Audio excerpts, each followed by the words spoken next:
শাশুড়ি, এই যে মা, ভাত বসিয়েছ? বউ, বসিয়েছি আম্মা। শাশুড়ি, কখন?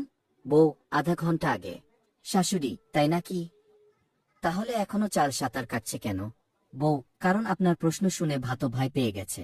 শাশুড়ি, খুব মুখে মুখে কথা শিখেছি দেখছি। বউ, আপনার কাছ থেকেই তো ট্রেনিং নিচ্ছি। শাশুড়ি, আমার সময়ে বুড়া শাশুড়ির সামনে মাথা নিচু করে থাকত। বউ, আপনার সময়ে ওয়েফেও ছিল না। আম্মা, সবকিছু কি আগের মতো থাকবে? শাশুড়ি, ওহ, এখন আবার আমাকে ইতিহাস বানাচ্ছ। বউ, না, ইতিহাস না, জাতীয় সম্পদ।